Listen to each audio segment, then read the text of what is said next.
Taas. So mabigat. So ito lang po yung service namin. Kaya palit-palitan kami kasi pataas. Wala na kasing bus ngayon. Kasi gabi na. Mag-alauna ng gabi na. Alauna in the morning na. So galing kami ng sa hospital. Or hindi sa hospital. Parang anuhan. Sa gilid ng hospital may building. So ngayon wala na kasing bus. So palit-palitan kami. Bari drive siya. Tapos mag-stop siya. Tapos takbo na naman siya. Iwan niya yung bag. Yan. Tingnan nyo ang ginawa ng anak ko. Yan. Ano kasi, hindi kasi kami pwedeng dalawa. Hindi kasi kami pwedeng dalawa sumakay dyan kasi pataas. So mabigat. Pare ko siya. Pare. So yan.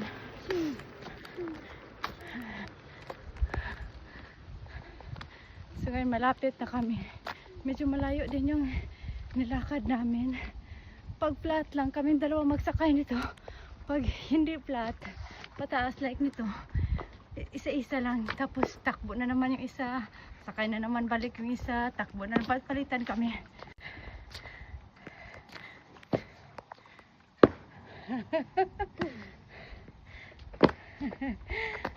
Fire dadar. Otot.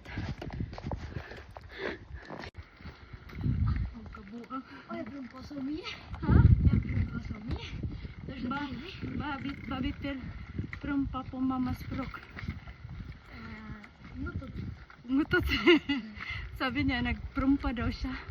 Lagi, sabi ko, anong prumpa sa language ko? Para maintindihan niyo, kasi nag-Norwegian kasi siya. So sabi niya, utot. Ada utot? Baha? Ada utot? Yeah. Apa? Bahog utot. Nutut.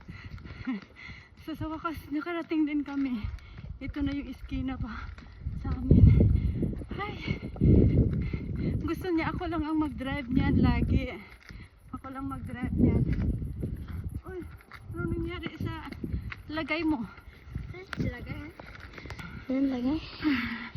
So ngayon, Lagay. gusto niya ako lang mag-drive niyan. Naawa siya sa akin kasi nga daw matanda na ako. Kaso nga lang sabi ko, ikaw na, naawa ko sa'yo. So, sabi niya kanina na ako lang daw kasi kawawa ako. Ako pa naman daw yung dinala sa hospital.